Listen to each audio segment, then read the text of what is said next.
రైతు వ్యవసాయాన్ని వదులుకునే అవకాశం ఉంది. కాబట్టి మేము ఈ ఎరువును తయారు చేస్తాం. దీన్ని 7 दिन में खाद తయారీ అంటారు. దీన్ని తయారు చేయడానికి కావాల్సిన పదార్థాలు 1 కేజీ ఆవు పేడ, 1 కేజీ బెల్లం, 1 లీటర్ ఆవు మూత్రం. ముందుగా ఒక డ్రమ్మును తీసుకొని అందులో 5 లీటర్ల నీటిని పోసి ఈ 3 పదార్థాలను అందులో వేసి కలపాలి. కలిపిన తర్వాత రోజు ఉదయం లేవగానే ఇలా కర్రను తిప్పుతూ ఉండాలి. ఇలా తిప్పడం వల్ల మనకు వ్యాయామము అవుతుంది. ప్లస్ ఎవరికైనా అల్సర్ వ్యాధి కనుక ఉంటే దీని యొక్క వాసన పీల్చుకోవడం వల్ల దాన్ని నివారించుకోవచ్చు. ఇలా తిప్పగానే 7 రోజుల్లో మనకు ఎరువు తయారైపోతుంది. దీనివల్ల ఉపయోగాలు ఆవు పేడ మంచి బ్యాక్టీరియాను అభివృద్ధి చేసి చెడు బ్యాక్టీరియా నశింపజేస్తుంది. ఈ బెల్లం అనేది భూమిలోని తేమ శాతం పెంచుతుంది. అంతేకాకుండా భూమి గుల్లబారేలా చేస్తుంది. ఈ ఆవు మూత్రం పంటలకు వచ్చే 108 రోగాలను నివారిస్తుంది. రైతు 10,000 పెట్టి 13,000 తీయడం గొప్ప కాదు, 3,000 పెట్టి 13,000 తీయడం గొప్ప. ఇది క్రిమి సంహారిణి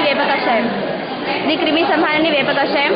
పంటలకు చీడ పురుగులు తెగుల బారి నుండి రక్షించుకోవడానికి రైతు అనేక రకాల క్రిమి సంహారక మందులను వాడుతుంది.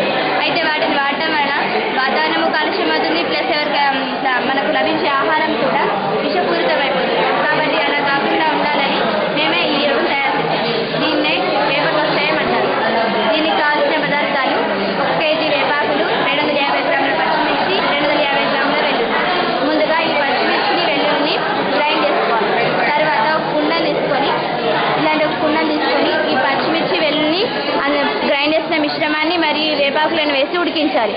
1 గంట ఉడికిన తర్వాత దాన్ని ఒక కాటన్ గుడ్డలోకి తీసుకొని వడకట్టాలి. వడకడితే మనకు 1 లీటర్ కషాయం వస్తుంది. ఆ లీటర్ కషాయానికి 7 లీటర్ల నీటిని కలిపి పంటకు స్ప్రే చేయాలి.